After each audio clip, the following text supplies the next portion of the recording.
तुम्ही पाहताय राज्यातील शेतकऱ्यांसाठी आजच्या महत्त्वाच्या ठळक बातम्या। कळमना बाजारात लिंबाला 4 ते 5 हजार रुपये दर। किरकोळ बाजारात लिंबाची विक्री 60 ते 70 रुपयांपर्यंत। महाराष्ट्राच्या तुलनेत दिल्ली परिसरात थंडी 15 दिवसांनी उशिरा पडते, त्यामुळे दिल्ली बाजारात लिंबाला मागणी आणि दरही चांगला आहे। सध्या दररोज 3 ते 4 टन मालाचा पुरवठा दिल्ली बाजारात केला जात आहे। भात नागली उत्पादनात घट, कीड रोगांचा प्रादुर्भाव, कृषी विभागाचा मात्र चांगल्या उत्पादनाचा दावा। पुणे जिल्ह्यातील डोंगरी भागातील भात आणि नाचणीच्या उत्पादनात घट येत असल्यामुळे शेतकरी चिंतित आहे। डोंगरी भागात अति पावसामुळे इतर पिके घेण्याचा पर्याय नसल्यामुळे शेतकऱ्यांनी मदतीची याचना केली आहे। कृषी विभागाने मात्र नुकसान झाले नसल्याचे सांगत यंदा चांगल्या उत्पादनाचा दावा केला आहे। देशातील केळी निर्यातीची गती कायम, राज्यात सोलापूरची निर्यातीमध्ये आघाडी।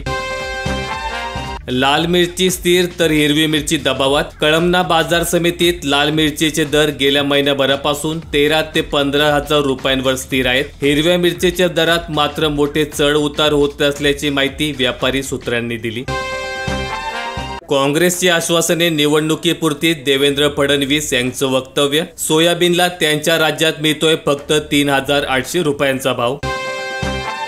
सीसीआयच्या खरेदी केंद्रावर पांढरे सोने होते नापास। नांदेड जिल्ह्यात शेतकऱ्यांनी फिरवली पाठ, आजपर्यंत 4 केंद्रांवर 2500 क्विंटलची खरेदी। महाविकास आघाडीने 9 लाख कोटींचे प्रकल्प रोखले, मुख्यमंत्री एकनाथ शिंदे यांचा हल्लाबोल। शेतकऱ्यांना 45,000 कोटी दिल्याचा दावा। खासगी कारखान्यांकडून सर्वात जास्त ऊस तोडणी, वाहतूक खर्चात कपात। नाशिकमधील एसजे शुगर कडून प्रति मेट्रिक टनाला 1335 रुपयांची सर्वात जास्त कपात, तर सर्वात कमी कपात अहिल्यानगरच्या श्री रुद्रेश्वर सहकारी कडून 662 रुपये कपात। सोलापूर कृषी उत्पन्न बाजार समितीतील लिलाव बुधवारी राहणार बंद। सोमवारी 501 गाड्या कांदा, सरासरी भाव 2000 रुपयांवर। बाजार समितीच्या प्रशासकांकडून 11 व्यापाऱ्यांचे परवाने रद्द।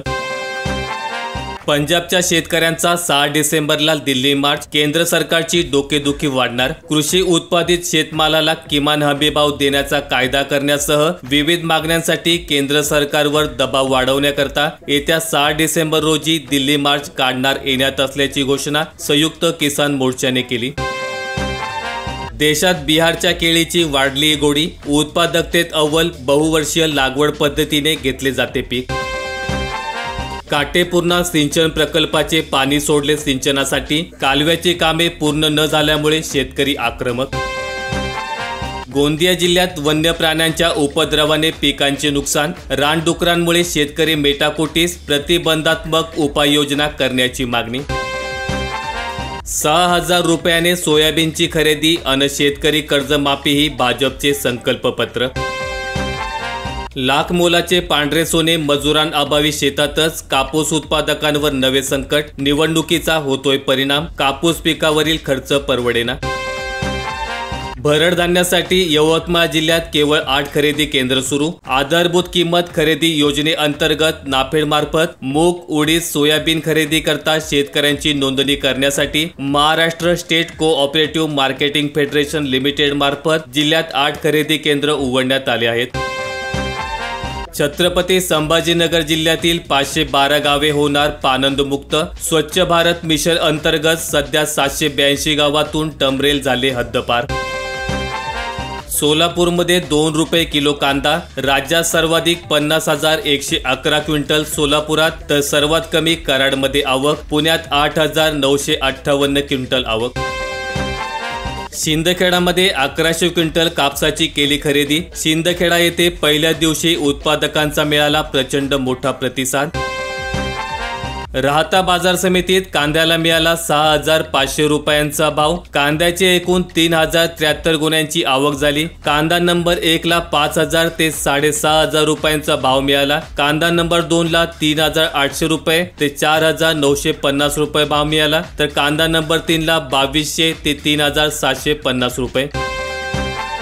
गुजरात राजस्थानमध्ये वाढणार पाऊस, हवामान बदलाचा परिणाम, हिमालयातील पावसात मोठी तूट शक्य। गुजरात आणि राजस्थानसह देशाच्या पश्चिम भागाच्या पर्जन्यमानात तब्बल 50% वाढ होण्याची शक्यता आहे। 2040 पर्यंतच्या कालावधीत हवामान बदलामुळे पूर्व आणि ईशान्य भागांच्या तुलनेत पश्चिम भागात पर्जन्यमानात लक्षणीय वाढ होणार आहे। भाव मिळत नसल्यामुळे शेतकऱ्यांमध्ये नाराजी, जळकोट बाजार समितीत सोयाबीनची आवक झाली कमी प्रमाणात, शेतकरी ठेवत आहेत सोयाबीन अनामत म्हणून। अकोल्यात नाफेडकडून 5000 क्विंटल सोयाबीन खरेदी, नाफेडच्या केंद्रावर सोयाबीन विक्रीसाठी 11,500 शेतकऱ्यांनी नोंदणी केली। आतापर्यंत सुमारे 250 शेतकऱ्यांचे 5000 क्विंटल सोयाबीन या केंद्रावर खरेदी झाले आहेत। धावडा वालसावंगी येथील मेथीची अकोला व नागपूर पुणेकरांना गोडी, एका मेथीच्या जोडीला मिळतोय 20 रुपयांचा भाव, बळीराजा सुखावला। मेहनत कमी आणि उत्पन्न ठोक, पूर्णा तालुक्यात वाढले ऊसाचे क्षेत्र, दमदार पावसाचा परिणाम, गोदाकाठावरील शेतकऱ्यांची लगबग। बदलत्या वातावरणाने वाढवली मिरची उत्पादकांची चिंता, किशोरी परिसरात सर्वाधिक मिरचीची लागवड, कृषी विभागाकडून केले मार्गदर्शन। कापसाच्या भावात दरवर्षी 7चा पाडा, मागील एक तपापासून दर 7,000वर, व्यापाऱ्यांची बोली कमीच, शेती व्यवसाय आला धोक्यात, शेतकरी आले रडकुंडीला। वसमत कृषी उत्पन्न बाजार समितीत सोयाबीन व हळदीची आवक कमी, दर काही केल्या वाढेनात, 1450 क्विंटल सोयाबीनची खरेदी। बोरद परिसरात कांदा पेरणीला सुरुवात, पांढऱ्या कांद्याला हमीभाव मिळत असल्याने शेतकऱ्यांचा कल वाढला, जमिनीचा पोत सुधारण्यास मदत होते। बाजारात सोयाबीनला भाव मिळेना, शेतकऱ्यांमध्ये नाराजी, वाशिम कृषी उत्पन्न बाजार समितीतील चित्र, आवक वाढली। लग्न सराईच्या तोंडावर सोने चांदीच्या दरात घसरण, वधू वर पित्याला दिलासा, दागिने खरेदी करण्याची लगीनघाई सुरू। जामनेरला 8000 हेक्टरवर रब्बीची पेरणी, मशागत अंतिम टप्प्यात, शेतकऱ्यांचा हरभरा गहू पेरणीकडे अधिक कल। लोणगाव बनले रताळे पिकाचे आगार, यंदा 90% शेतकऱ्यांचा लागवडीकडे कल, सर्वत्र बहरली रताळ्याची शेती, अल्पभूधारक शेतकरी घेत आहेत लाखोंची उत्पन्न। भोकरदन तालुक्यातील लोणगाव येथील शेतकऱ्यांनी यंदा मोठ्या प्रमाणात रताळ्याची लागवड केली। या गावातील प्रत्येक शेतकरी 2 ते 4 एकर पर्यंत, तर अल्पभूधारक किमान 10 ते 20 गुंठ्यात रताळ्याची शेती करतात। यंदा 90% शेतकऱ्यांनी रताळी लागवडीकडे आपला मोर्चा वळवला आहे। उमराणेत लाल कांद्याची 7000 क्विंटल आवक, बाजार समितीमध्ये सरासरी 4000 रुपये भाव, 679 वाहनांमधून आला कांदा। सोयाबीन निर्यातीस अनुदानाची शिफारस, सोयाबीन दरवाढीसाठी सुचवलेला पर्याय। मान्सूनोत्तर पावसानंतर टोमॅटो लागवडी अडचणीत, मागील ऑक्टोबरमध्ये झालेल्या मान्सूनोत्तर पावसामुळे शेती पिकांची मोठी दैना झाली, त्यामध्ये नाशिक, इगतपुरी, निफाड, दिंडोरी व सिन्नर तालुक्यातील टोमॅटो लागवडी बाधित झाल्या। खुल्या बाजारात धानाचे भाव 2500वर स्थिरावले, विक्रीला ब्रेक, किंमत वाढीची शेतकऱ्यांना प्रतीक्षा, निर्यात शुल्कावर धानाची किंमत अवलंबून।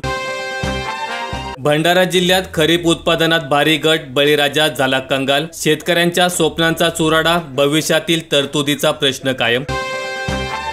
सोयाबीन भाववाढीची ग्वाही, परंतु कापसाबद्दल गप्प का, विजय जावंदिया यांचा प्रश्न, भाजपासोबत काँग्रेसकडूनही भाववाढीची भाषा, सरकार कुणाचेही येवो, शेतकऱ्यांचा संघर्ष मात्र अटळ। छत्रपती संभाजीनगर जिल्ह्यात 60% शेतकऱ्यांनी सोयाबीन विकले, आता हमीभावाचा फायदा काय? माहिती आवडल्यास व्हिडिओला लाईक करून चॅनेल सबस्क्राईब करा। धन्यवाद।